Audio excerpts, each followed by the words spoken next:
So I'm delighted we can once again talk about Arsenal basically cheating from corners. That was a foul. There is no way that's not a foul. I don't understand why it wasn't given. It's all those fouls. By the way, it's because he given. backed into him. It was because he did the backstroke into the goalkeeper. And it looked like it was just in the fog of war. I'm just standing here and this guy's behind me. It's so annoying. You hit yourself. Yeah. Oh, come on. We back like Caleb Williams and Lowe. The 34th season of the Premier League begins. Back in your loving arms. And what a start. Hugo Ekitike became just the second player ever to both score and assist a goal in his Premier League debut for Liverpool. The only other was the legendary Darwin Núñez. Manchester United and Arsenal, the most overhyped thing in football since Freddie Adu. Arsenal, still good at corners. United, I wonder if Šeško can play in goal. Spurs fans, Richarlison, golden boot season loading, am I right? And all it took was for Oasis to reunite after 16 long years. Suddenly, Manchester City are back on top. And to relive all of the goals, disallowed Eze farewell strikes, and the profound moments of humanity. Magical to see. My friend in pod, Terry's Chocolate Orange Monarch, the Crown Prince of Harrogate, it's Mr. Rory Smith. Rog, have you got a monogrammed Bears jacket for the 34th season of the Premier League? Is that what's going on? And which will coincide with their Super Bowl. Is it a number? Is the 34 there on purpose? It is. It is. It is both for the 34th Premier League, also for the greatest bear that ever bared, Walter Payton. But I'll give you either way, whatever you want, Ru. I didn't realise that symbolism of what I was connoting. Essentially, last time the Bears won the Super Bowl, Everton won the league, Ru. Good Lord. You have chosen poorly in life. I'm not going to dig into that. I thought that was a bounty that I was actually celebrating and was going to repeat this year. Nothing can stop us now. But tell us, Raw, 1 week down, 37 to go. How are you holding up 9 months ahead? I just love football in the sunshine, Rog. I actually was watching some of the games, like the highlights of some of the games I hadn't had a chance to see. Obviously, in Britain, we have the 3 p.m. blackout.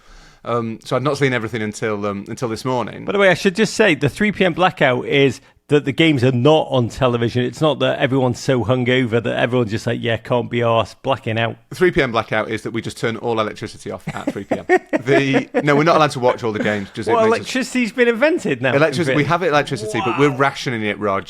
No, so I was watching a bit of it, and there's just something so magical about football in the sunshine. And I heard a commentator say this week that the one time, certainly in Britain, that you should arrange, like, if you want to go for a weekend away, you want to go on holiday, do it on the either Community Shield weekend or first weekend of the Premier League season, because it is literally always sunny, and that is true.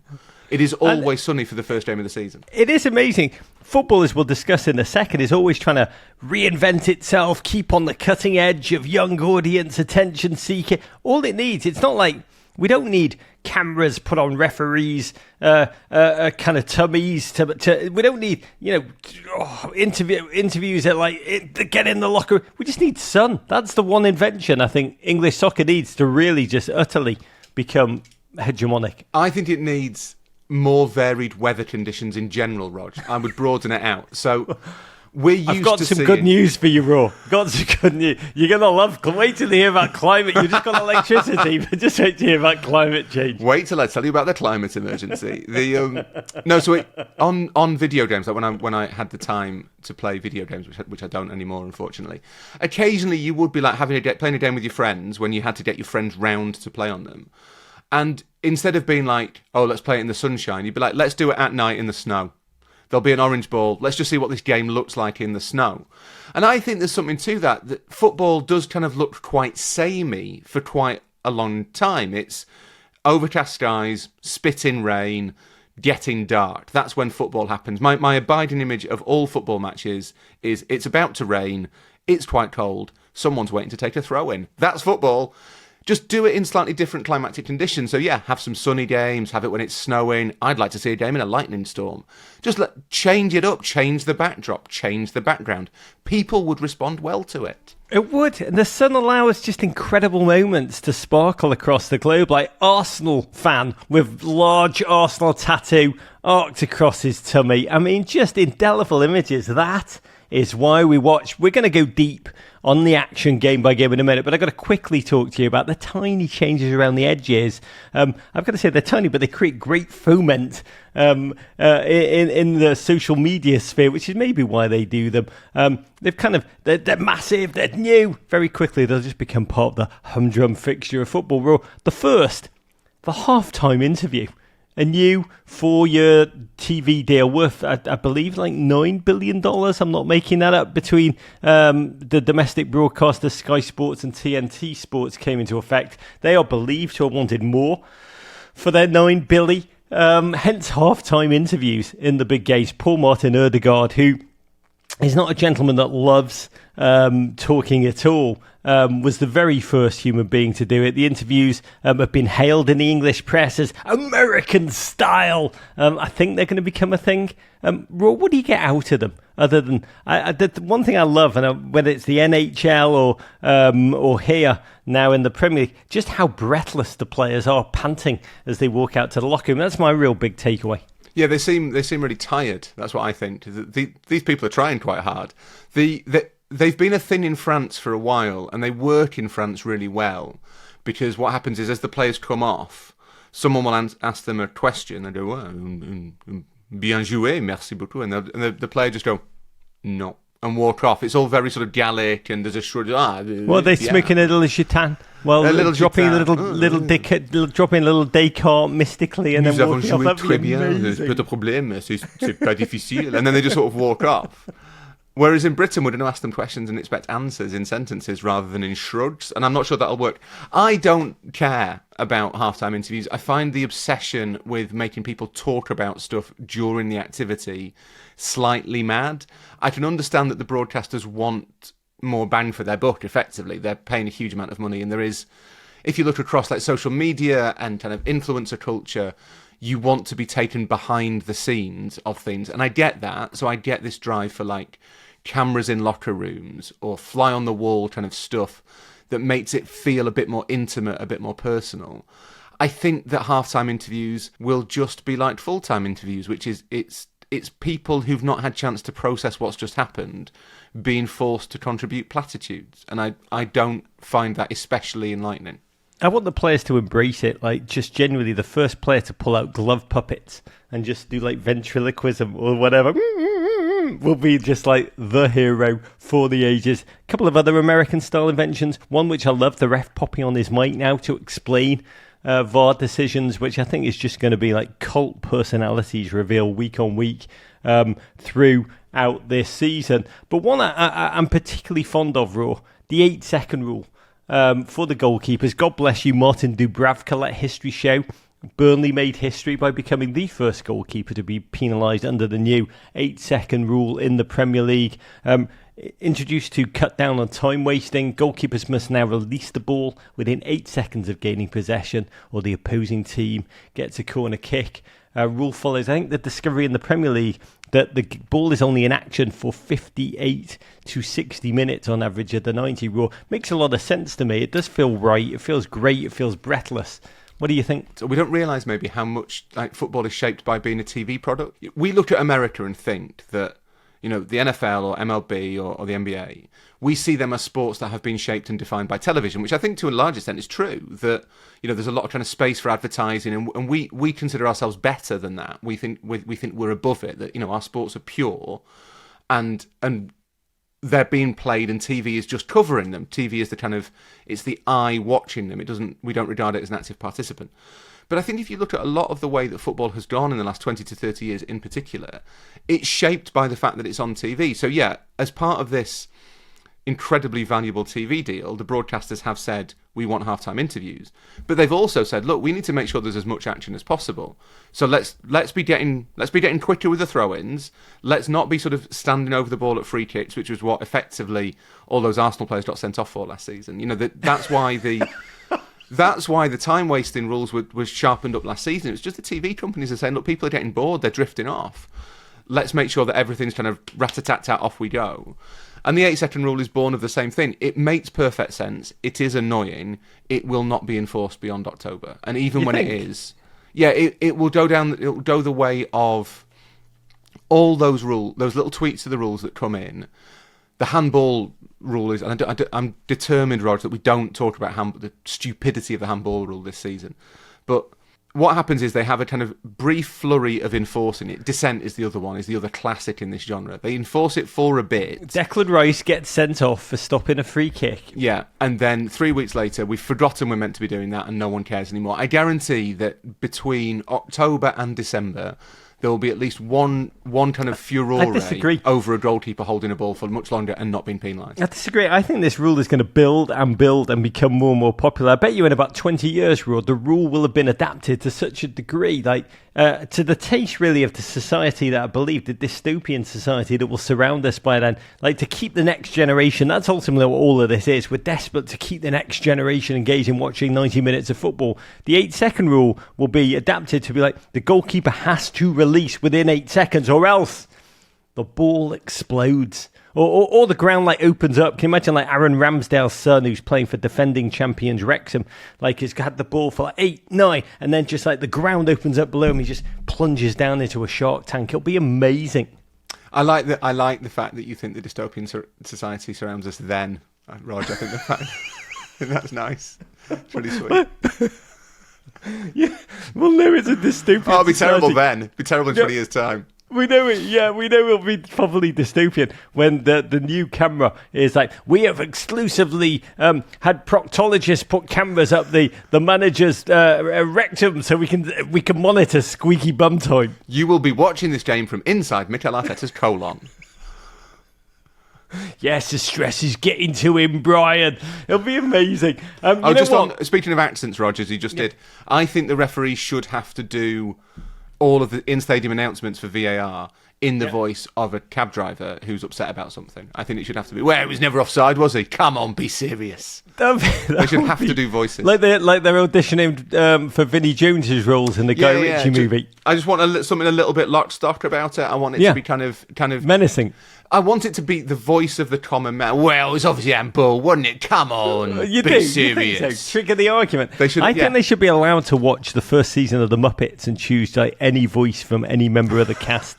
Just mate, it would just be amazing. Elbow says offside. Yeah, that would be terrifying. Rog. Young viewers, though, we get them young. We'll get them young. That's what they want. Yeah. It'll be Simon Hooper's decides he's just going to be should it be Rolf, the piano player? Should it be Animal? I'm going to go Animal this time. You know what? We better start with the toast. I do want to raise my first Michelob Ultra of the day. Best Mickey since Arteta to 39-year-old James Milner, now playing in his incredible 24th Premier League season all time. Watch him come on for Brighton. I think in the 88th minute, wearing the new number 20 in honour of his friend Diogo Jota. It was stunning. I mean, we were watching not a human, watching a phenomenon. Raw made his debut 10th November 2002. A moment so far away in time, I think it's closer to the Miracle on Ice, American fans, than it is to today. Gent is an inspiration. You look at that young Brighton squad. Imagine the impact. I mean, he is LeBron-esque longevity, 15 games away from taking the all-time appearance record for the Premier League from the iconic Gareth Barry, the only outfield player born in the 1980s to appear in the Premier League over the weekend. 21% of the other players weren't even born when he debuted on 10th November 2002 for Leeds, which is just humanly a testament to his tenacity, his commitment, sacrifice, and wonder. Dude really is Premier League Betty White rope. James Milner made his Premier League debut as close to the fall of the Berlin Wall as he did today. That's how I'm going to frame that. That's astonishing. Yeah, he is. That was so long ago. There weren't even half-time player interviews, were there? Can you imagine? We didn't even have VAR. One of the first things James Milner must have thought on a Premier League pitch was, I wish there was someone interfering with this from miles away. That'd be so much better. Millie, as I think of him, because he's a fellow Yorkshireman, he's from just down the road, played cricket with my brother-in-law, James Milner, lived just up the road from my wife's childhood home. It's from part of Leeds called Horsforth. I think his parents are still there. He is a beloved figure in Yorkshire, despite the fact that obviously he left Leeds a long, long time ago.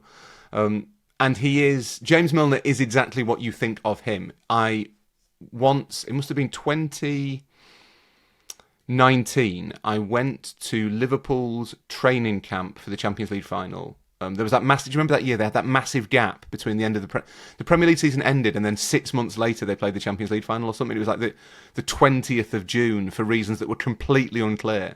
But Liverpool had 3 weeks off, and they had this big training camp in Marbella on the south coast of Spain. And I can't remember why I was there. I think I was interviewing maybe Andy Robertson. Might have been Andy Robertson. And I was sort of hanging around in this like golf hotel thing, waiting for whoever I was meant to be interviewing to pitch up. And James Milner was sat there, and we started talking. And for some reason, we started talking about training grounds and kind of the convenience. Liverpool must have been building their new one at that stage. And Milner, as an ex-City player, obviously knew the fact that Man City's training ground is right in the middle of Manchester. You were there just the other day, Rog. It is absolutely in the middle of Manchester. And me and James Milner spent 20 minutes comparing the best route from South Manchester into Manchester City's training ground. And that sounds very boring. It sounds boring to discuss roads, to discuss traffic conditions, to discuss how you get to places. But me and James Milner both really enjoyed it. And at that point, I realised that the boring Milner thing, which he plays up to, which he's kind of leaned into, which, to be honest, I think has disguised a little bit what sort of player he was when he first came through at Leeds. It is kind of true. James Milner does quite like talking about roads. God, was it like talking to Waze? Was it like talking to Google Maps, Rob? No, it was much more... Again, Waze is a bit chirpier. James Milner's from Yorkshire. Basically, we were comparing which was the worst route in. We weren't talking about how best to get there. It was very much a least bad kind of situation. But it was just really nice to have a totally normal conversation with a footballer. There was no kind of... At no point did he go, well... Obviously, I take a helicopter, so this doesn't really apply to me. It was just like, yeah, I sit in my car, I listen to music or to podcasts or to the radio, and I get bored with the traffic. He is a fundamentally normal man, and he must be up there with the most popular footballers in the country, I think. Undoubtedly. I mean, God bless the idea of James Milner in his supercar just ploughing through the Manchester roadworks, no doubt listening to Theo Von. I don't think he's listening to Theo Von. He's not listening to Theo Von. I don't know what footballers listen to, but your point is he's not the normal footballer. He'll be listening to something about gardening. Do you know what? James Milner might be driving to training, listening to a podcast about the best roads to take. I was going to say, no doubt it would be very, very meta. And our other podcast today in Roadworks in South Manchester. One quick note before we begin. This was the first weekend, first Premier League weekend anyway, with our new Men in Blazers Discord channel. Really was an amazing experience to... participate in just a continuous stream of Premier League chatter with you all. Felt like back in the day, what Twitter used to be in the golden days, 2014s, when James Milner was just a 42-year-old with hopes of a long career. Honestly, felt like being in a great football pub with multiple rooms. We were just dedicated to chatter about the different teams, the different ideas, the different thoughts, the different dreams. We built it really to create a safe, joyous space for all of you to come on in, away from whatever Twitter's become. Declare your love for your team and let the chaos flow. If you've not joined, it's easy, it's free. Just click the link in our YouTube or pod notes. You'll be with us. If you've got a Discord account ready, or if you need to create one, come be with us, because football is better with friends. And in our Discord, lovely note from Discord from @mostlyghostly, said long-time MIB listener, even longer suffering Everton fan from the Panhandle of Florida. So excited for this Discord community. It is a beacon of connection and positivity that's been lost in other spaces. Glad we're all back in the loving embrace of the Premier League this weekend. Looking forward to being let down by the Toffees and enjoying the football. Also, Columbus, Ohio, we're coming for you. September the 8th, we're doing a live show with Clint Dempsey and the quite great Wilfred Nancy amongst the guests in a night of celebration of your city and its footballing heritage. What a fortress. We're playing Kemba live. Get your tickets while you can. Again, the link is in the show notes. I can't wait to be with you and raise a beer. But let's go to the football raw and start at the beginning. Liverpool 4, Bournemouth 2. A game which Liverpool stormed to victory, threw it away, then reclaimed it amidst rapturous scenes. Began with one of the most humanly juxtaposed set of emotions I think I've ever witnessed at a football match, or at least in England in modern times. Delirious fan base, welcoming their returning heroes as defending champions, and at the same time mourning one of those champions, Diogo Jota. You were there, Raw. The "You'll Never Walk Alone" before the game was I can say it was so powerfully moving via the television. It was cathartic via the television. What was it like actually at Anfield?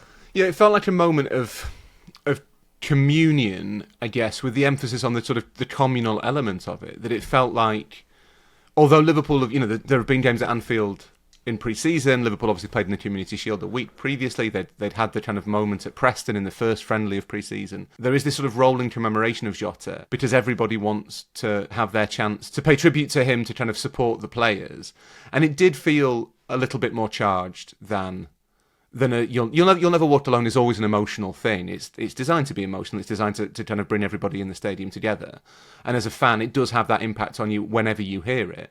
But it felt particularly charged. It felt particularly meaningful. I give huge credit to the Bournemouth fans. I think a lot of them sang, to be honest, and they also unveiled their own banner in honour of Jota. I think one of the themes of this weekend has been witnessing the silences at Old Trafford, the silences at Wolves. I think it was a minute's applause at Wolves. But, the way that football as a whole generally can set aside tribalism to recognise something that is just an obvious human tragedy.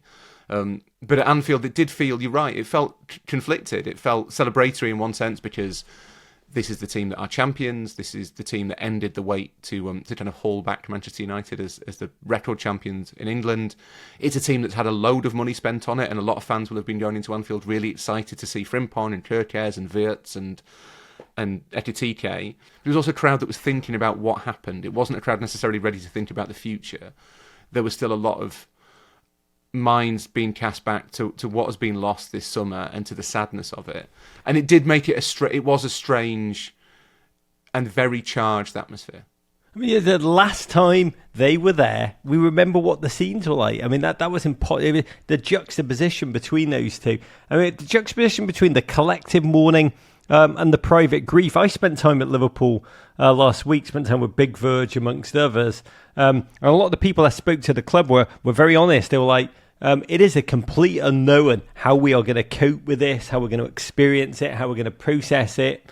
You talk about opposing fans. It is very interesting on social media.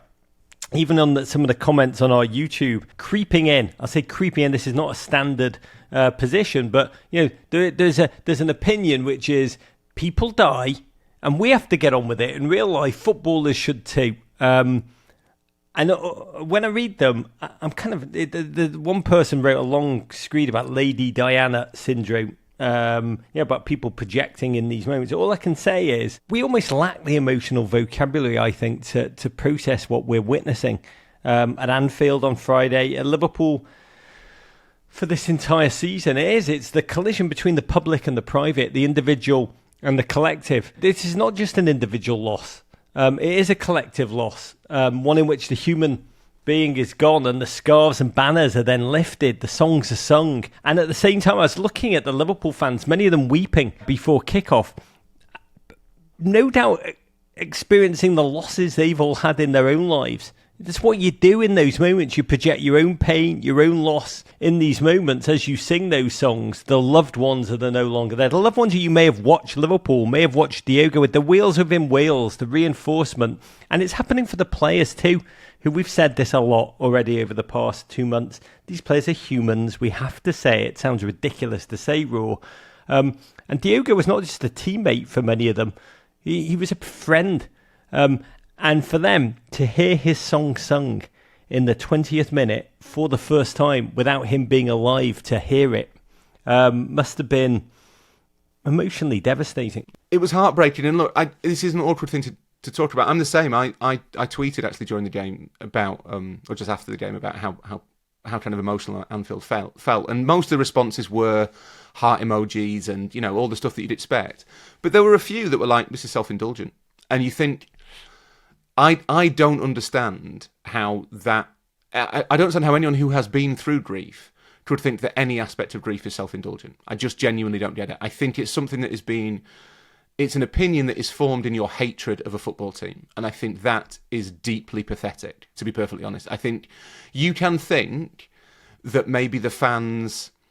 You can probably rightly think that for a lot of the fans, it is a grief that they feel, but they can get on with their lives. And that is probably right. And that will present another challenge in weeks or months down the line, because at some point his Son will be Son a bit less. That is the reality of the situation. I don't think it will ever stop being Son, but there'll be times when maybe in the 20th minute will pass by and Jota's Son isn't Son. It might be years, 5 years' time, but it will happen. Primarily for the players, and like you say, the people at Liverpool will tell you they have no idea what's going to happen this season, because there are some incredibly talented footballers in that team. There are still issues with the balance of the team, that we'll talk about that in a sec. The defining thing about Liverpool, and we've touched on this before, Rog, is that how on earth are they meant to maintain the focus of an elite athlete, the level of focus required, which it's certainly more focus than is required in my job. I suspect it's more focus than is required in most people's jobs. Like how many people have jobs where 60,000 people are shouting at them as they perform it? Not that many. So I think there is a point at which no one can judge how Liverpool will respond, not necessarily in individual games, but over the course of the season. And we've talked about this before at least once. It's going to be a real test for everybody in terms of how we judge Liverpool. But there is no question that those players are not experiencing grief like the fans are experiencing grief. They're experiencing grief like people who have lost a friend of theirs. So imagine what it would be like if your friend wasn't there anymore. And then that is how those players are feeling. And it's how they will feel for a long, long time to come. Yeah, I mean, your friend's not there anymore, and you go to work and people hold up banners with your friend's name on and sing songs. Keep saying his name. Yeah. Yeah, I mean, it is football players need that focus. The only other occupation I can think like it is like lion tamers and operators of heavy machinery. Those are really the only three. But Liverpool did begin on motivated settings.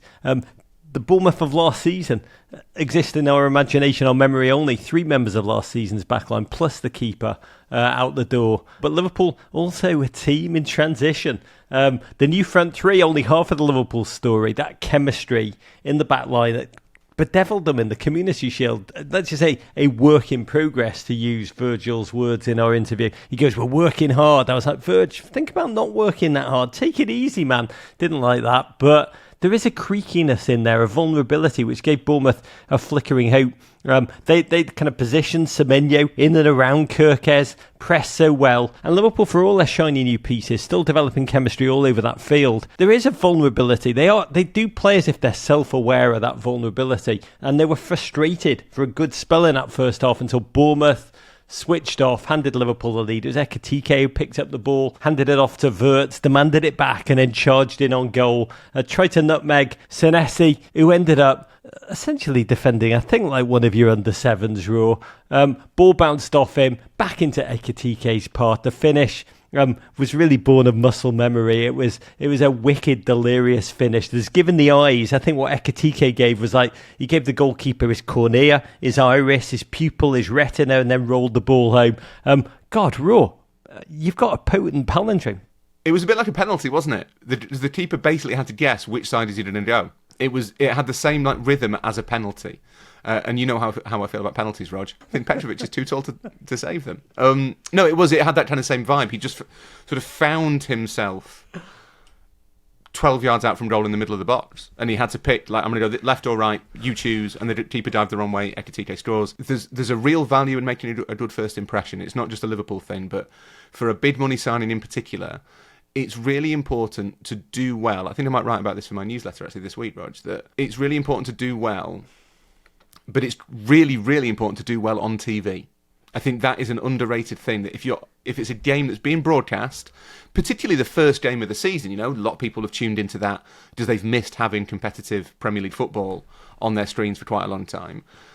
They will look at Ekitike now and think, okay, that guy's a good striker. There's not the pressure on him from outside, I think, to prove anything. And we know we've done the Darwin Núñez parallel previously. I miss him. I will say I watched Ekitike, watch him celebrate with the number 20 celebration and the prayer. And I do think I speak for all Liverpool fans when I say I miss Darwin Núñez. Everybody misses Darwin Núñez. And if Liverpool don't sign some more strikers, then they'll miss Darwin Núñez as well. But I think it will buy Ekitike a bit of time. Because he did, as he did in the Community Shield, he did have a couple of other chances and he did miss them.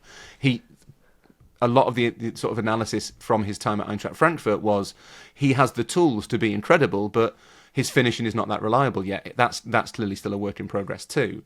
But to make those good first impressions at Anfield, at Wembley, on TV twice, it will settle down a lot of the doubts around his transfer, and that gives him the time to grow, and that's important. Secret to life, young listeners, do well, and if you can, do well on television. 4 minutes into the second half, Ekitike, the provider, fed Gakpo, who I think heavy touched his way right into the centre of the Bournemouth gut before whipping a roller home. That's Liverpool. harsh. Liverpool play him. Who do you think I am? Raw. I can only look with disdain and give no better. Yeah, very, very thick touch. Remember, I watch Everton. That's all I know. By the way, the way Liverpool finish this season, it's like they've been told they can only score goals if they roll that ball home. Just kiss that ball home. Just pass it into the net. I texted you in that moment and wrote, imagine adding Isak to this. Do you remember what you said back? I said, I hope he can play defensive midfield. Because even at that stage, at 2-0 up, you could see, certainly inside Anfield, and I suspect on television as well, to be perfectly honest, you could see that Bournemouth were kind of ripping Liverpool open every time they counter-attacked. Now, in Liverpool's defence, Bournemouth didn't counter-attack that often. There were vast tracks where Bournemouth didn't really create anything, and Liverpool had an ability to kind of get themselves out of trouble. But there were these huge spaces where, because Liverpool were pouring forward in such numbers, and you mentioned at the start that it's about the bonds of a team, and those bonds take a while to build. So most fullbacks traditionally, if one goes forward, the other will sit back. A football pitch tends to be, any system tends to be asymmetrical. Kirkes and Frimpong both just go the whole time. They're both just like, I'm a winner now, lads. I'm not one of these defensive fullbacks. I'm going forward. And with Szoboszlai, who I think is a really he'll be really interesting to watch in that deeper role for Liverpool this season. I think he'll play a lot more as one of the two than he does as a number 10. But Szoboszlai is a very attack-minded player as well, and he's got incredible energy, incredible kind of industry about him, lovely touch, lovely technical ability. But his instinct to go forward too, and even McAllister, I wouldn't really describe as a defensive midfielder. So my guess is that Ryan Gravenberch, who was suspended for this game, will solve quite a few problems.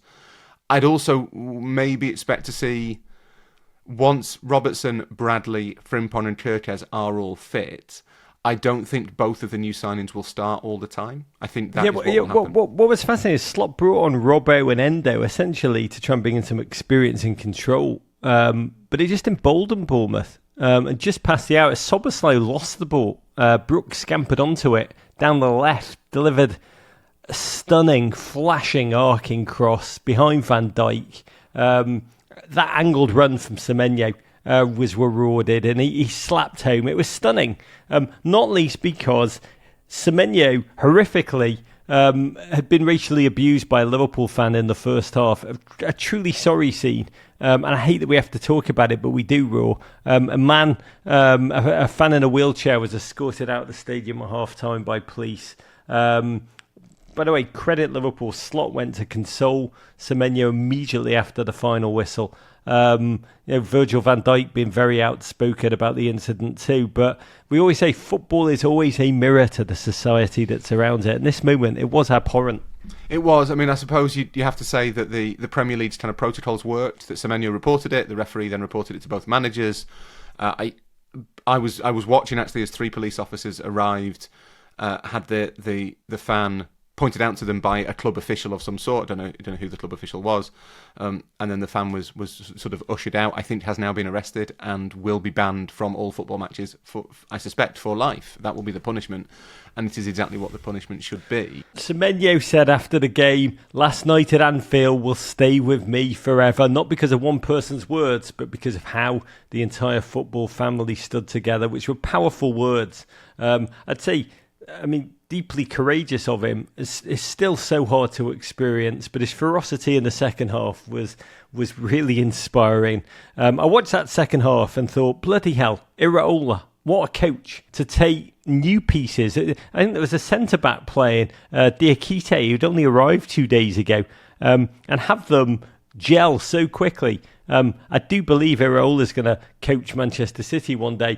Such a resilience, such a belief in his players. And Liverpool, take it from me, an Everton fan, never ever go 2-0 up over Bournemouth, because Semenyo charged, I think, 3/4 of the field. It was like seeing Desmond Howard in his prime, just kept on running. Used his teammates as decoys. He's never going to pass. Cut inside Kanate, fizzed it in. Stunning. Slot said post-game, he said, Bournemouth never give up. But the good thing, Liverpool don't either. They look shattered for a moment. Really, really, really shattered.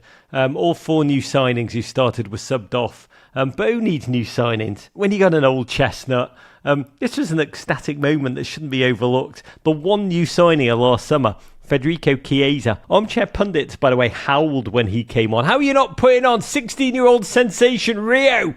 Was the consensus. But 88th minute, Alisson freed Salah, who crossed. Petrovic flapped the ball clear. It fell to Chiesa, who was moving away from the ball. And almost, it was balletic balance. It was balletic poise. Slapped it home artfully. Ran off. What a time to score your first ever Premier League goal. Even he looked amazed in the moment. You said last week, and I loved it, he was more a song than a footballer. He was like a human meme. And then he did this. It must have felt so great, Rook.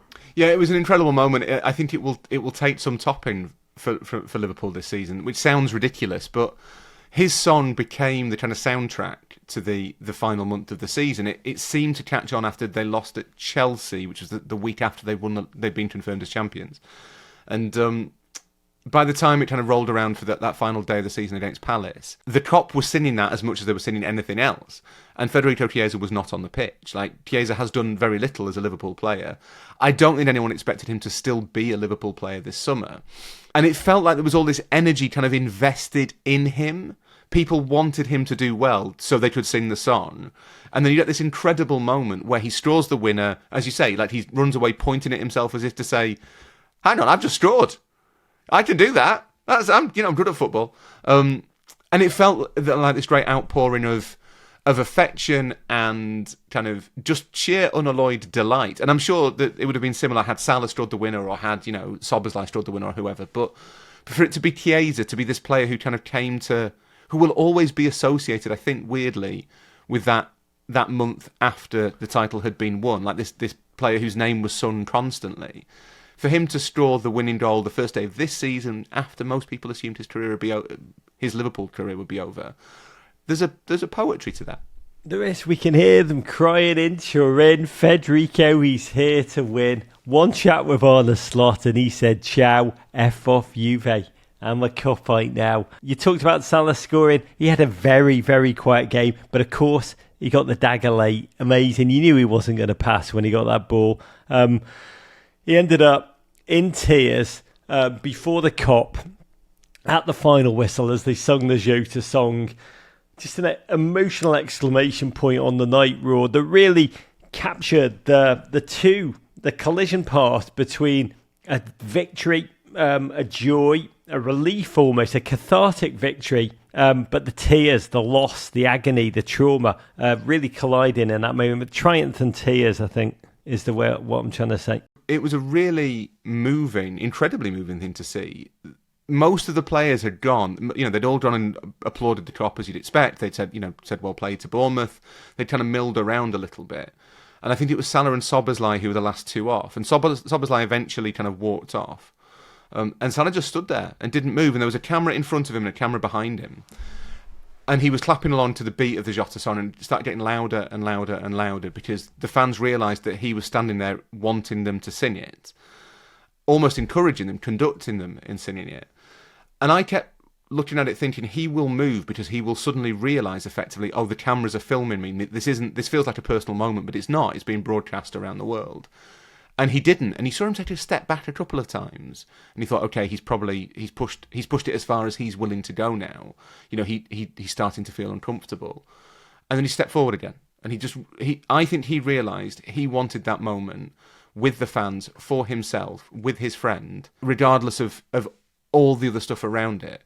And I think it plays two really important roles. One is it showcases what the Liverpool players are going through. You mentioned the comments starting to creep in of, people die, got to get over it, get on with it.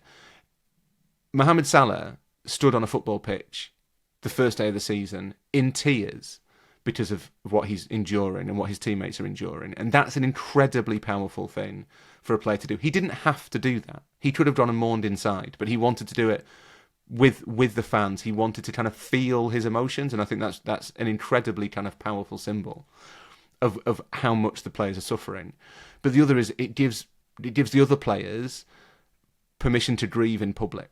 And I think that is really, really brave, really bold, because it's something we're really uncomfortable with as a society. We mentioned those comments. I think we struggle to talk about it as a society because it's basically quite grim. It's horrible talking about death. For Salah to do that publicly is an incredibly brave thing for a player in that position to do, to say, I am in pain and I am willing to show you my pain.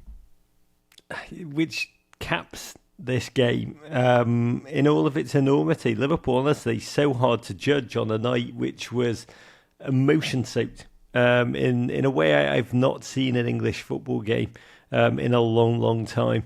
If last season was about control, this game was about chaos. But I watched and I was like, if you can navigate this, not just from a footballing perspective, probably more impressively from a human perspective, Liverpool can navigate anything. One quick note about Liverpool to end on a more joyous note. I did spend some time with Big Verge last week. It was really, really lovely. I've talked about this before. Gent smells amazing. Raw. At the end of it, I shook his hand. And then for about 4 or 5 hours after that, I smell amazing too. He wears that much cologne. I actually went to Manchester. And then, believe it or not, everybody that I shook hands with started to smell like Big Verge too. I'm not a cologne wearer at all. I like a good balm.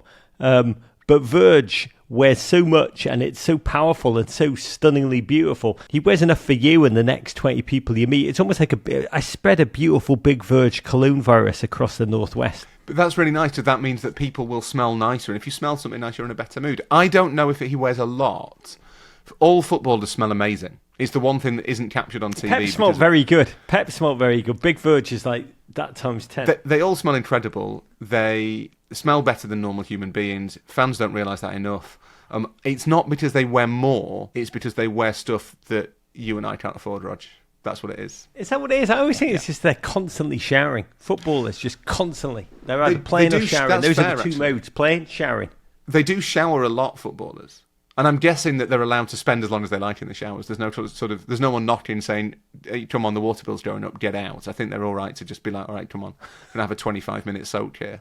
Yeah, they shouldn't be. Environmentally, it's terrible. Playing, showering, just two modes. It's what I do. It's what I do.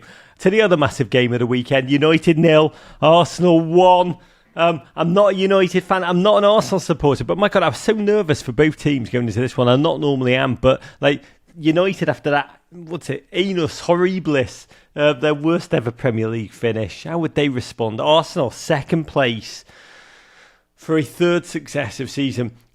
Spending time at Arsenal last week, it felt like I was visiting Sisyphus right after the rock had rolled down to the bottom of the mountain again. He was kind of like having a little Powerade and thinking about, how am I going to get it back up? Oh, I know, I'll spend $271 million on players who can do me the rock roll in hand. United, fresh off winning the Premier League Summer Series. You'll never sing that. Old Trafford, as you said, crackling in the sunshine, full of noise. Noise is hope. And you know what comes with hope? It can only be shattered hope, yeah? And we saw that on 30 minutes. Very first Arsenal quarter of the season. Mikel Arteta had promised me his team would be a volcano. We didn't know if they'd be a dormant volcano, Mount Kilimanjaro, or if they'd be as eruptive as Stromboli. It was more the Strombols, because Rice curled in a corner right under the nose of Bayandir, the Onana replacement. He flapped at it limp-wristedly. Has to be said, under pressure from Saliba, who, huge respect, made the contact look entirely accidental and unintentional.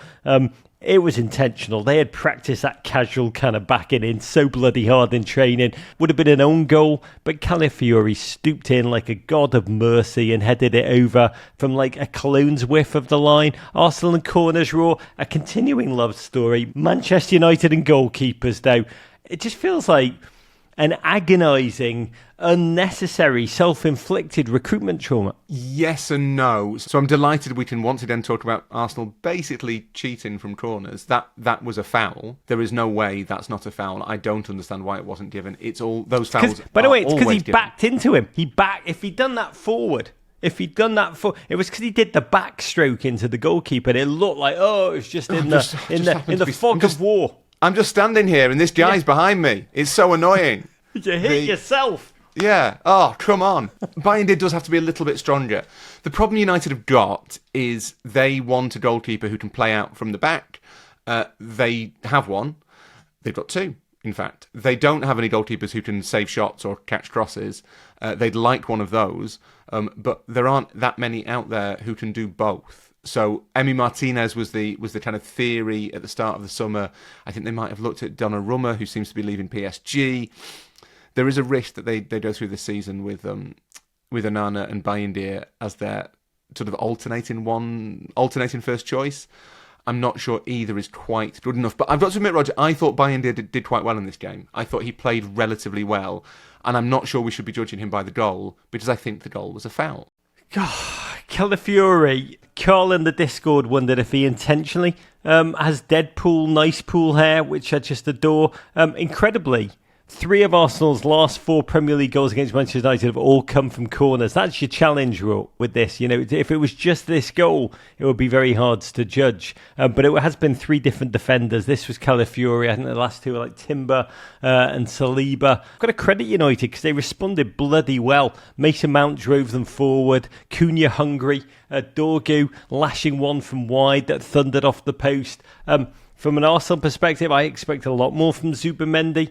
Let's write him off after 90 minutes on a team in which I guess you could be kind and say Arsenal are still adapting to Gyökeres, a number 9, a focal point, 54 goals, 52 games in Portugal. But Arsenal of yore, and by yore I mean the last 2 seasons, were all about control. Some would say over control. Here they were trying to play looser, more direct, which meant that they lacked any kind of control. What did you see different in what Arsenal were trying to do this season with that splashy, new, long dreamed of number 9? I guess it's the fact that Gyökeres doesn't quite become as involved in play as Kai Havertz would have done had he been playing there, say. It's less like having that kind of false 9, that extra midfielder effectively. So there's less space, I guess, for Arsenal to kind of weave the patterns they did last season, because there's kind of a player who's separate from it. Not Gyökeres was kind of completely isolated, but he's not the sort of striker who will drop in deep. He doesn't want to be doing that. He wants to be leading the line. He wants to touch the ball 3 times and score 3 goals. That's the type of striker he is. But to be honest, it's hard to tell, because I thought United were the kind of animating force in the game. It's always difficult to say whether one team is playing well because the other team's playing badly, or whether the other team's playing badly because the other team's playing well. We don't know, Rog. That's a philosophical question. But it struck me that United, and I don't want to get into this kind of, it sometimes feels like we live in a post-results paradigm where the team that won actually won badly. Yeah, it's not a gangster's paradise, is it? It's a post-results paradigm. That's what we're spending most of our life in a post-results paradigm. This could catch on. It scans. It does scan actually, weirdly. But there's this temptation to say like, oh, United lost, but they played really well, so they should actually be happier. That's not true. Arsenal won. It was a really difficult away game. They'll be delighted to have ticked it off their list so early on with 3 points. You can always take the sign that a team that has won unconvincingly, that can be a sign that maybe there are flaws, but it can also be the mark of champions, famously. But I thought United looked like the team who were making things happen. Arsenal looked quite reactive to me, which isn't necessarily a bad thing. That's not necessarily a criticism. But that front 3 of United, particularly when Šeško came on, they will be inefficient in lots of ways, I think, but they will be an awful lot of fun to watch for United this season. And there hasn't been nearly enough fun at Old Trafford for quite a long time. I want to get to United in a second, but let's button Arsenal. It's hard for Gyökeres because elite players like Beto make adapting to the Premier League just look easy. He looked for a long part of this game like a 38-year-old League One striker in the body of Ivan Drago. And it was curious watching. Arsenal led, Arsenal won, but United were probably, as you say, happier watching their press, the cohesion, Cunha, the way they targeted space behind the fullbacks. There was an intelligence.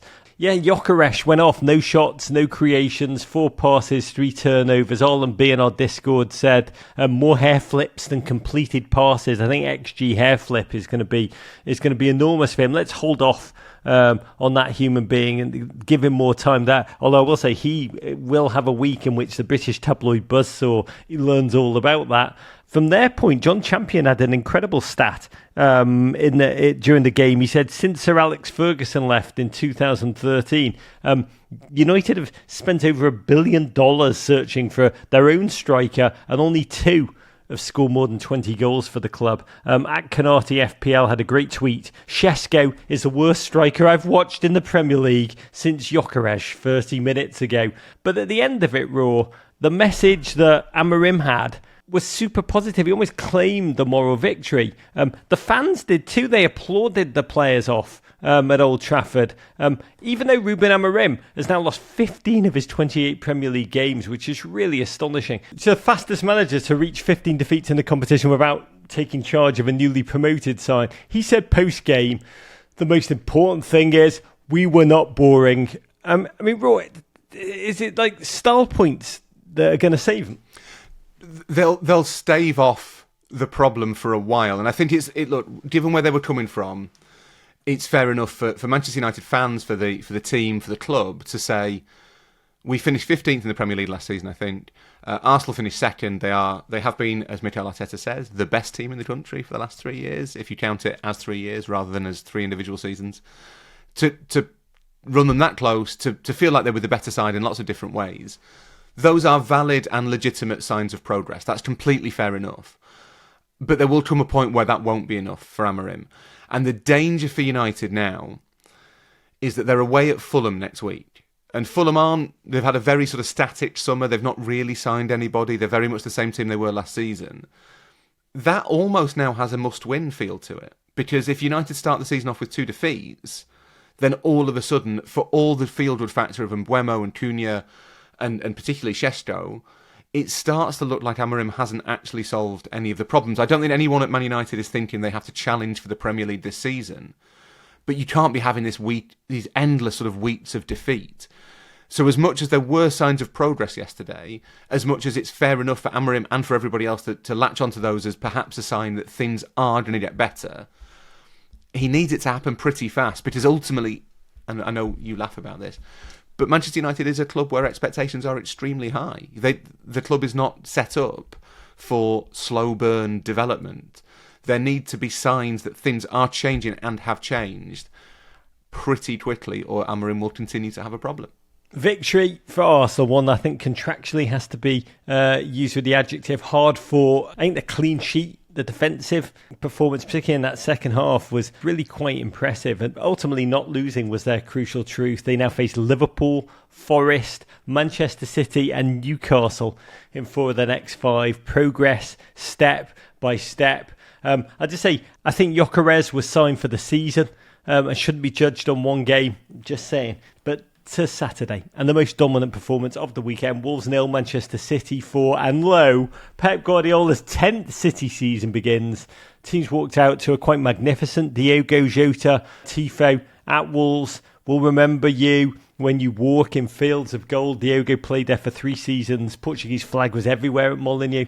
It was really emotional. Once the football kicked off, the emotional flip through to the rational, and the City question of how do you follow up only the second trophyless season Pep has experienced in 9 years at the club was answered pretty emphatically. Wolves, got to be said, were aggressive. They were organised. João Gomez, Munetzi seemed to delight in probing the space behind City's midfield where Rodri once lived.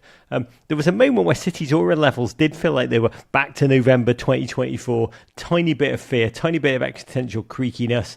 But just when everyone was delighting and writing off the team who's won 6 of the last 8 titles, Wolves seizing initiative, City just went and scored twice in the blink of Pep's eye. First, Erling Haaland netted his Richard opening day goal set up by Tijani Reinders, skating through the gut, then electing to float an almost contemptuously beautiful lob pass towards Rico Lewis, who rolled the ball for Big Earl to tap in. Then there was that lightning counter from Oscar Bob, real class. Haaland and debutant Reinders ahead of him.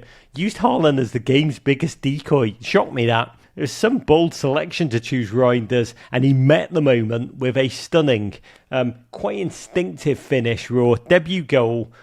What a performance. I don't want to say KDB who, but KDB who?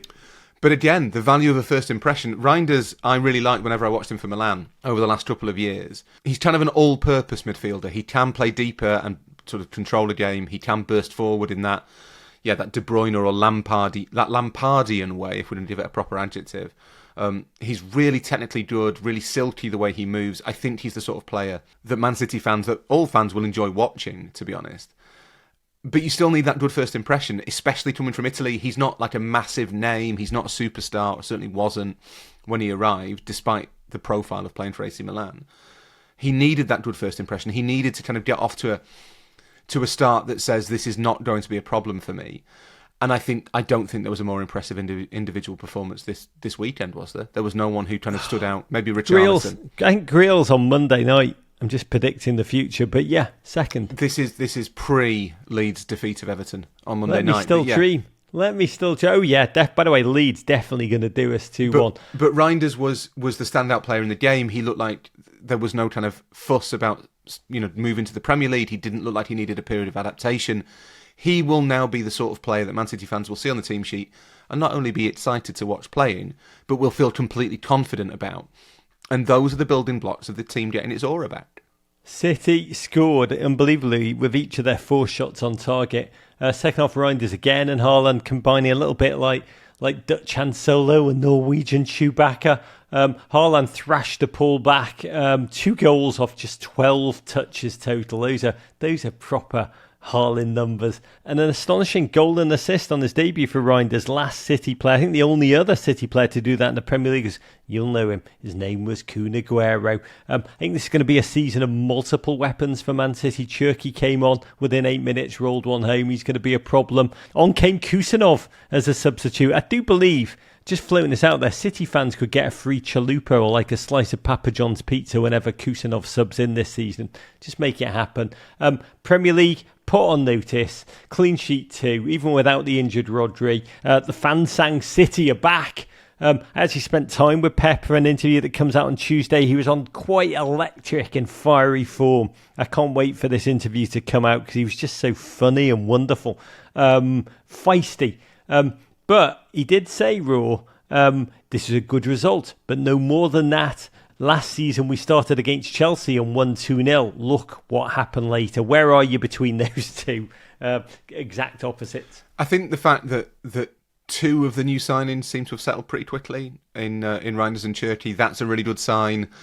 I think the thing with City is it's psychological. It's psychological for them and it's psychological for the rest of the league. If City can put a run together early on where they are scoring 3 or 4 a game, they're winning every match, they look like they are Man City, then the rest of English football will believe Man City are back. If there are a couple of missteps in the first, say, 6 weeks of the season, then that's the point where it becomes a real test for Guardiola, for his players, because other teams will think, hang on, they were vulnerable last year, we can still get at them now. And I think you need a bigger sample before you can call between those 2 camps. You're essentially saying the greatest trick the devil played was to persuade the world he didn't exist or something like that. Got to say, huge love to Wolves fans. Their team actually played boldly and well, even while being on the wrong end of a hiding. They ended the game in the fans in remarkably rhapsodic scenes, 4-0 down, but the fans stood up and sang their ABBA-inflected Voulez-vous Diogo Jota tribute. Diogo Jota running down the wing, Jota hear the Wanderers sing, and it was just a sad ecstasy to witness. Less exciting, but psychologically gripping. Chelsea 0, Crystal Palace 0. Your Club World Cup champions meet your Community Shield winners. That epic beatdown of PSG in New Jersey a month ago still shocks. Arne Slot amongst those saying that Chelsea should be massive title challengers. I expected them to win last season already. He told TalkSport. Should they be given that sense of expectation? Not really on the evidence of this quite constipated 90 minutes. Eberechi Eze starting for Palace, last dance style. Fabrizio Romano suggests his move to Spurs is poised to go through this week. The fans at Palace entertain themselves inevitably by singing F UEFA, F John Textor for about the first half hour. Their team defended corner after corner and then marauded upfield in a really remarkable moment, Raw. Got to talk about this. Eze thrashed a free kick with power, velocity, passion, precision right through the wall. Felt in the moment I was just applauding the Premier League ecstatic script writing. Well done, sirs. It had to be him. He dropped to his knees. It's quite fascinating. He didn't point to the badge. He didn't kiss it. There was nothing. He just kind of prayed. So, Kremlinologists analysed those things far deeper than I do. But then VAR stepped in. Saw that Gahey pushed Kukurea aside like an NBA set play, block or charge. VAR actually didn't mind because we had the referee tell us the goal was ruled off for the proximity to the wall. I did not know this. You're not allowed to be within a yard of the wall, Raw. New seasons, new emphases on rules. I do find it amazing how fans very quickly find 100 Chelsea goals scored last season that were very like this.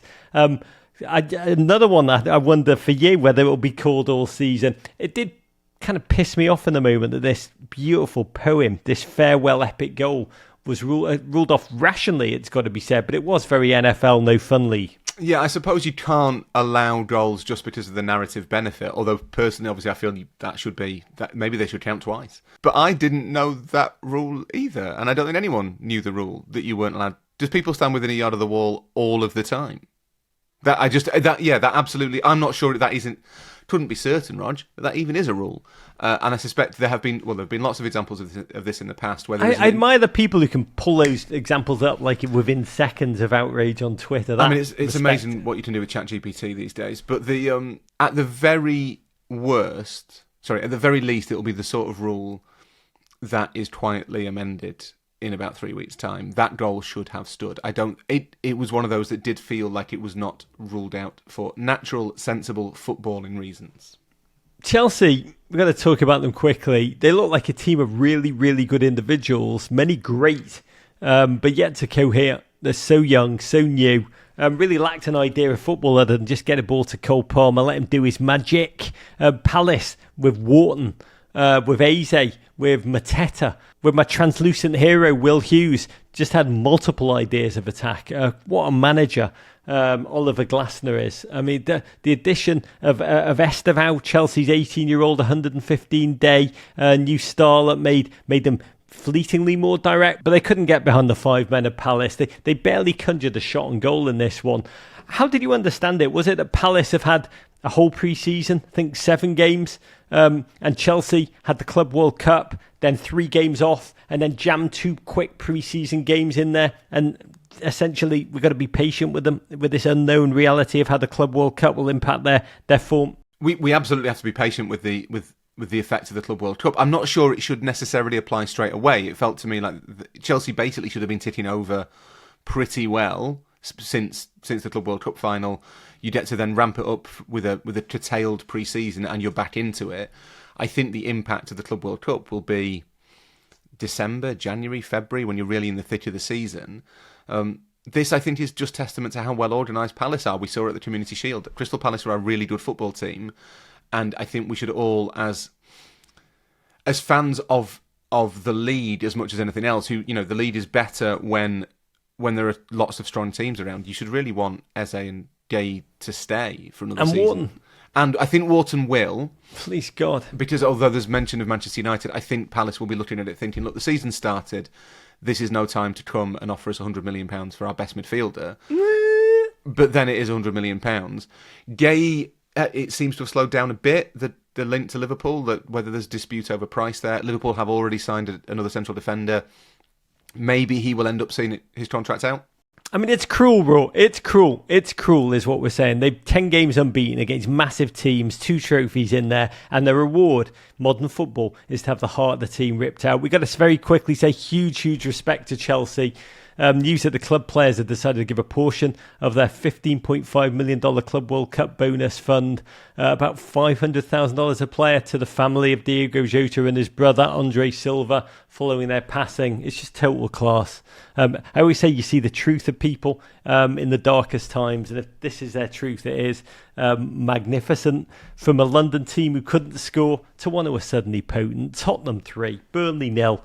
Thomas Frank era begins. Last season, European champions, but yes, 17th place, out of the top 10 for the first time since 2018. How would they respond to a dose of brains, over buccaneering, nous over naivete?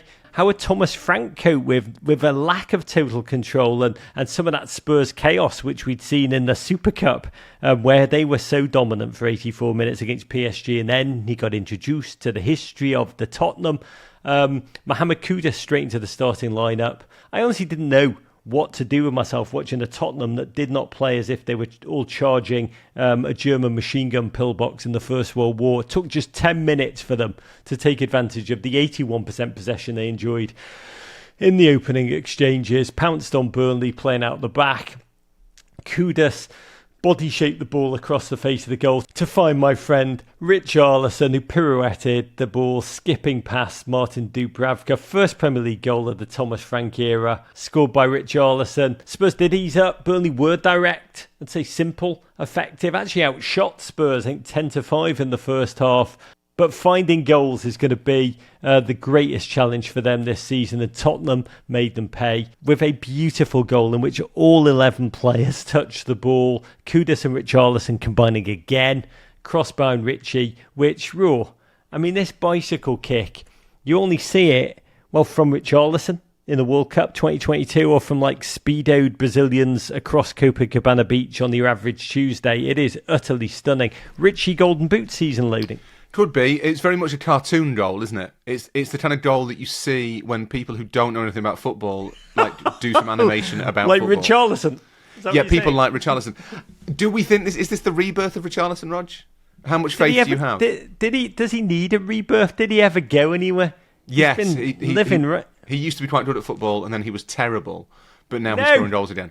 When I did that Everton show about a month ago, in the drinks afterwards, every Everton fan in the bar who'd come over from Liverpool, I would say 8 out of 10 put their arm around me as we talked about the show and would lean in and go, "Why didn't you ask Moisey when he's bringing Richarlison back?"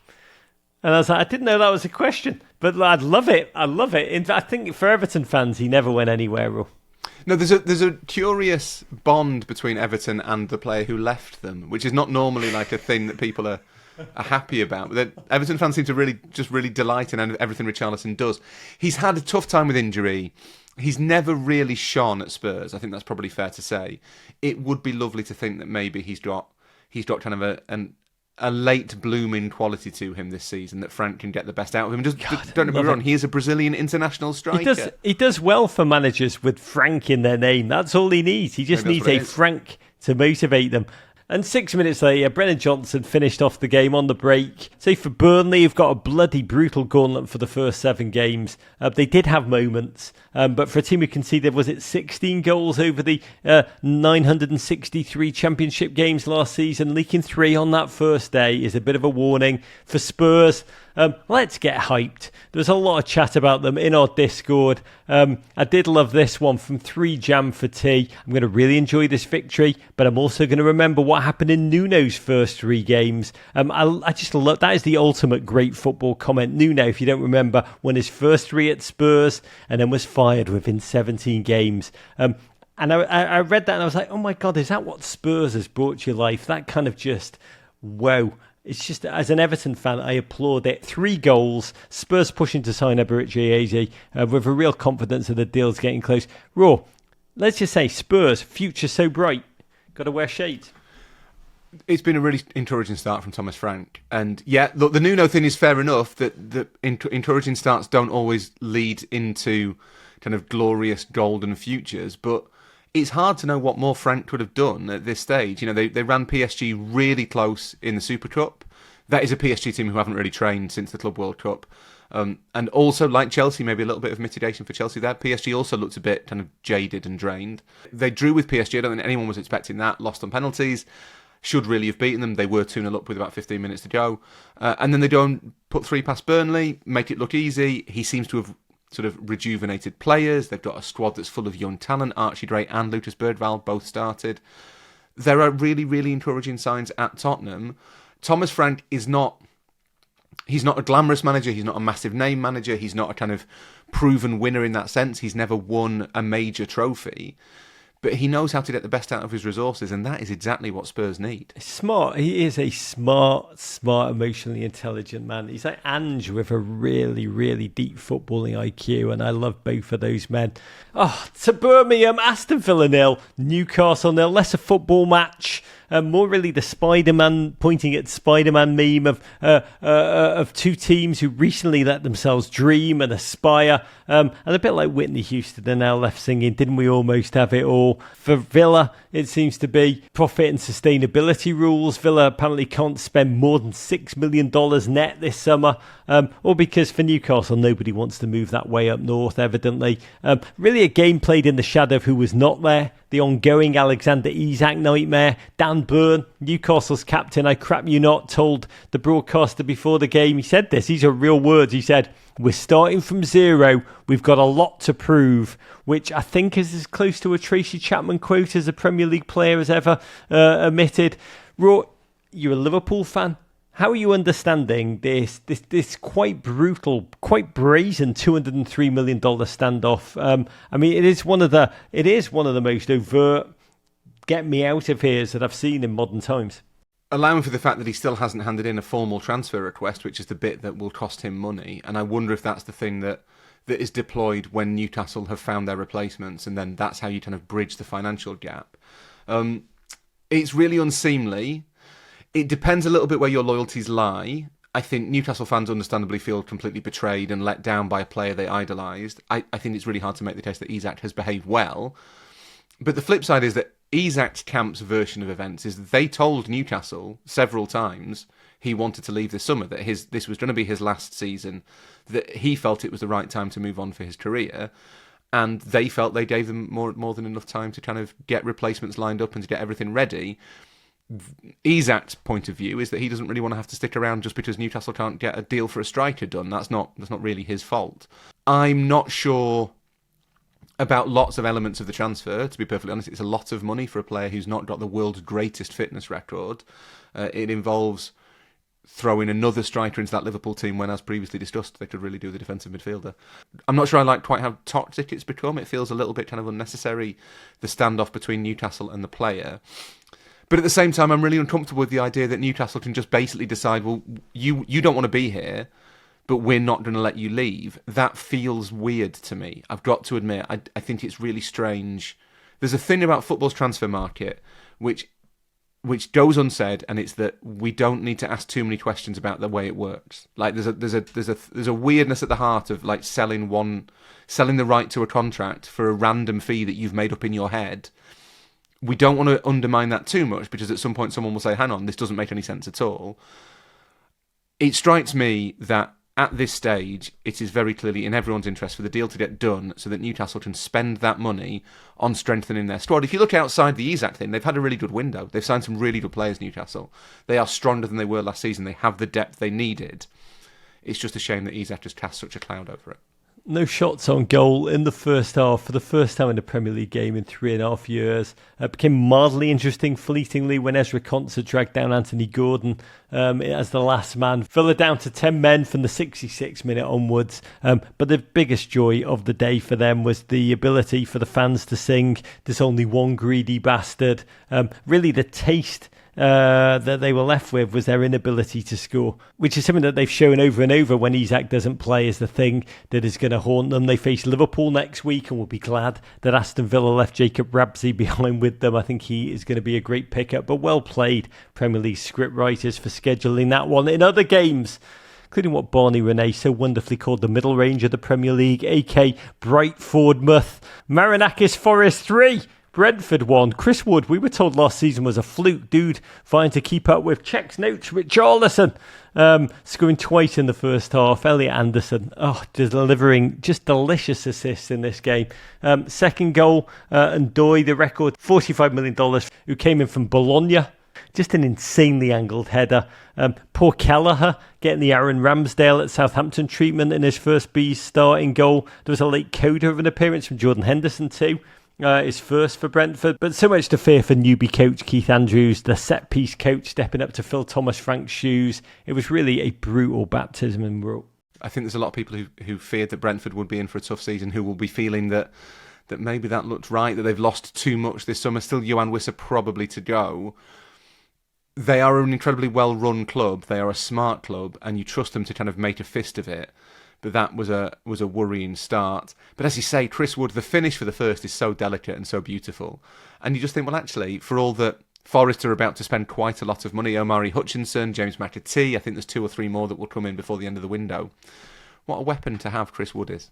2-season wonder. Brighton 1, Fulham 1. Really a forgettable tilt between 2 middle-class teams still playing off the rust for Brighton, bedding in a ton of new young prodigies, soon to be sold off to Chelsea. Seagulls seem to have done enough. Matt O'Reilly netting a penalty. Fulham barely clenched a fist until the 95th minute when, with seconds to go, Muniz, their striking unit, who'd been linked to Atalanta all week, finished quite beautifully from a corner. There was like a flick, a clinically invented precision finish, and then he wheeled away and lifted up a Fulham scarf over his head, proudly presenting it to fans. Surefire sign he's going this week. Brighton begin like they left off last season when 22 points were conceded from winning positions. Let's move to Sunderland 3, West Ham 0. It's been 3,009 days since Sunderland's last Premier League game. A plunge into English football's nether regions for this truly proud club. Fell as far as a third tier, 10 managers, 1 Netflix documentary, 3 sets of owners, some of them skullduggerous. Shout out to Charlie Methven, the guy who wanted to make their walkout music a bit more Ibiza. But that's past, because this weekend, Sunderland back in the big time. Stadium of Light looks amazing. Sunderland is a proud city. It's a coal and shipbuilding town, and like most coal and shipbuilding towns, it's searching for post-industrial meaning, relevance. But it is a working-class town, but like Newcastle, its dread rival, but near neighbour. Football is everything there. Can you just take a moment, describe what a Sunderland is, this town of proud defiance, to someone who's never been there before? Yeah, do you know, there's a lot of places like Sunderland in the north of England where, as you say, they're traditional industrial bases that have lost their jobs, a lot of their firms, and with it, quite a lot of their identity. A lot of the things that bound the communities together went in the 1980s and 1990s and were never really replaced. And I think in an awful lot of those places, football has become central. It's the central thing that defines identity in post-industrial Britain, which in itself is a huge amount of pressure for the game, for the clubs.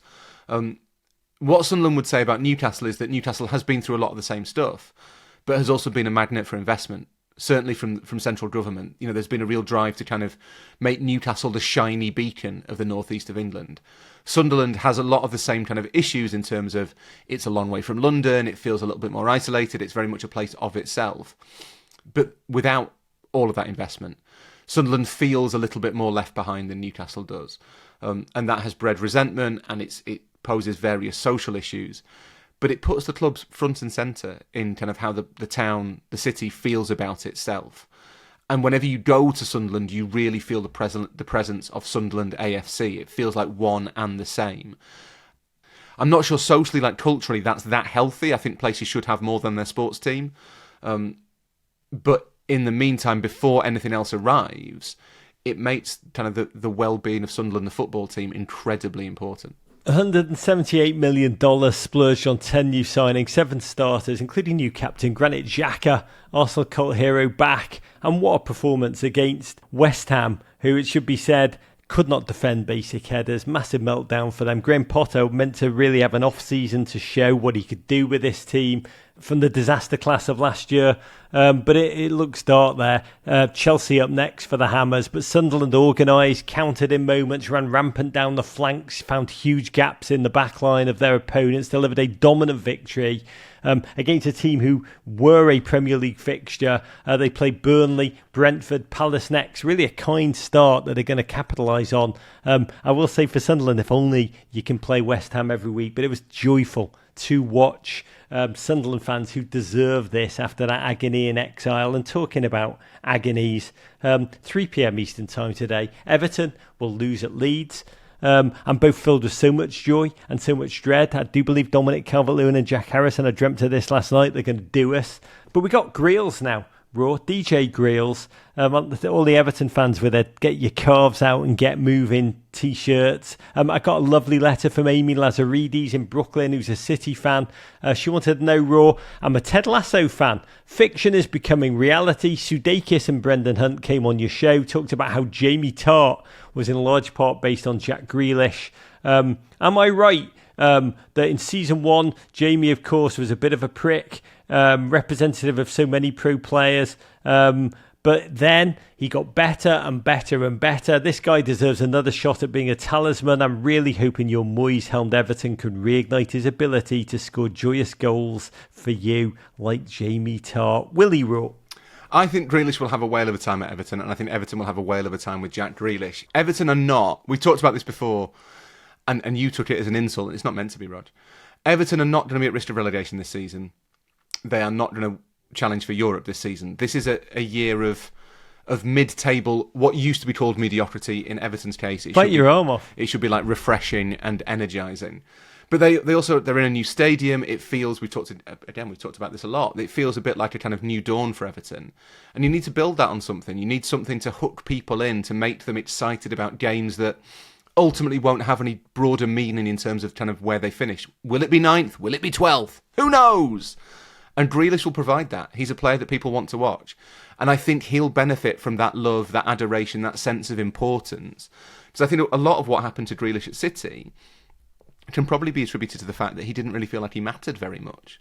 A maverick in a systems team, which means I'm rooting for his redemption more than I can say. He's such a lovely human being, a sweet, sweet soul, and we're going to find out exactly what did propel this free fall at City. Was he lost in Pep's mania? Was it the injuries, or was it what they call lifestyle choices?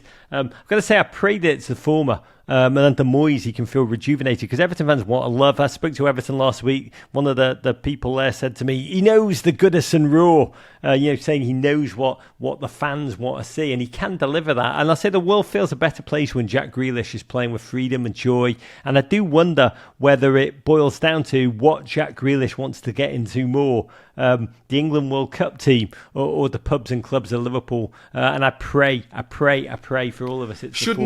Shouldn't football have space for both, Rog? I was going to say, chip shops, yes. Clubs, just take it deep one until we get to mid-table. Then after that, do whatever you want, baby. By the way, getting Everton to the safe climbs of mid-table is more impressive than getting City to the treble in many ways, and deserves an Ibiza trip. That's, if I was Moyes, that's how I'd sell it to him. Raw, let's finish with a raven from a GFOP, the mighty Spencer Hughes. Raw, do the honours. This is from Spencer, as you say, and it says, just wanted to share a cool story. I'm a middle school band director. I love it. Teaching hundreds of children armed with noisemakers is my happy place. Besides football, that is. But for so long I felt like I was a closet soccer fan at school. I live in a suburb of Chattanooga, Tennessee, the heart of SEC country. I felt like me talking about the football part of my life was always met with an incredulous look, along with a line of, that's a stupid sport to like, from most students. You can't take kids seriously. But I have noticed a vibe shift recently. I've longed for this great game to get bigger in our country, and it's given me great joy to see more and more of my students wearing soccer jerseys to school. It's made me feel more comfortable to start sharing things about the sport I love with my students. So today, I was explaining a musical concept for their improvement, and used Lionel Messi as an example. When I mentioned his name, I dropped the line, Lionel Messi, the greatest soccer player alive, and then continued with my explanation. To that statement, I had a handful of students shaking their heads and even shouting out how wrong I was. At first, I was upset at their open defiance of their teacher, correctly. Then the frustration turned to absolute joy. Joy that these kids like this sport enough to have a strong opinion on who its best player is. I'm looking forward to unpacking their best player beliefs in the future. Thank you for everything you've done to help spread the joy that is this game in this country. I'm excited for it to only get bigger. Spencer. Oh, well, I love this story. Spencer, thank you. And I know how you feel living in a hotbed part of the country for American ball sports and sampling the growth of football. Soccer, even there, is, it's just the joy of my lifetime. With a World Cup coming from afar, everything feels possible here. It does, but then you read emails like Spencer's and it makes you realise how far America has to go, because there's loads of people wandering around who think Lionel Messi isn't the greatest football player alive. That's an ignorance that in many ways I blame Spencer for. You think? I think it's his fault for not executing I'm correctly. desperate to know. The one detail you left out, Spencer, is what name did they shout out? Yeah, Please, exactly. God, one of the kids, maybe the French horn players just shouted out the word bet out. Do you think it divides along the lines of like which section of the orchestra you're in? What you? So maybe woodwind. like the flautists want a really sort of delicate player. I don't know. And the guy with the bassoon is just like, yeah, whoever's the strongest and the biggest. That's all I want. The God knows what a flautists are double definitely bass like player shouting out, Gio Reyna! It's Gio Reyna, man! Just the most delicate footballer. It is wonderful. It's great. It is fantastic, and it's testament, as you say, to the growth of the sport. And this is, you and I actually disagree about this a little bit, Rog. But like I sometimes think that it's more evident from the outside of the US, the growth of the game there, like how embedded in the culture it's become. I think sometimes inside the US, the soccer community kind of loses sight of how far it's come because they're so conscious of how far there is still to go. You know, I feel it. I do feel it. We're about to launch a new show, Switch the Play, which has got the stars of the NBA coming on to talk about their love of Premier League football. I really feel this way, like Spencer articulates, when I'm with JJ Watt, my friend. Like, this is a guy who's a child of Wisconsin, Rory. Grew up playing gridiron football and hockey. Knew nothing about football, soccer. And to watch him this weekend go to Burnley first and then fly to the other team he co-owns, Espanyol, and watch them clip Atletico. Honestly, I look at the social media videos of him drinking beers with hundreds of delirious Espanyol fans. To me, it was like witnessing AI. It didn't look real, but it is real. It's so bloody real. And it's fantastic to witness. I just say, when we've got JJ Watt, we got members of Spencer Hughes' Tennessee band, rule, everything's possible. That is the collaboration we need to see. The Chattanooga JJ Middle School and band Spencer with JJ Watt. Hughes' band together. God, I bet you, I'm going to find this out. JJ Watt, I bet you plays an instrument and we'll be able to What's your money on? I've got a feel. Is it like the tuba? Like the big, what's the... He could be a trombone guy. Yeah, wah, wah. You never want to be a trombone guy. Oh my God, that would be amazing if in those halftime interviews, like genuinely... I watched a lot of documentaries about American high schools, though, as a teenager. American Pie, Clueless, all these. It is Saved by the Bell. It is my belief that the jocks and the band people are separate. Yeah, but also the band people always end up being the coolest. Can you imagine one of the halftime interviews next weekend? Bernardo Silva just pulls out a trombone, answers the question like wah wah wah. That would improve the on-pitch VAR announcements if the referee had to do a Muppet voice and then get a trombone out and say, elbow says offside. Wah, wah, wah. That's what you need, Rog. We've brainstormed it. I think we just solved football. By the way, Premier League player, first one to just stop beatboxing onto the microphone. That was the person I will love forever. Spencer, I adored your letter. Keep sending us your postal addresses. We'll send you a patch. Send your best questions to Rory and me, either in our Discord or to meninblazers@gmail.com. That's it for today. We've got a Pep Guardiola interview dropping on Tuesday. Martin Ødegaard later in the week. We're filming with Alisson, amongst others, this week. Raw, huge love to you, Crown Prince of Harrogate. Alisson is my son's favourite footballer, Rog.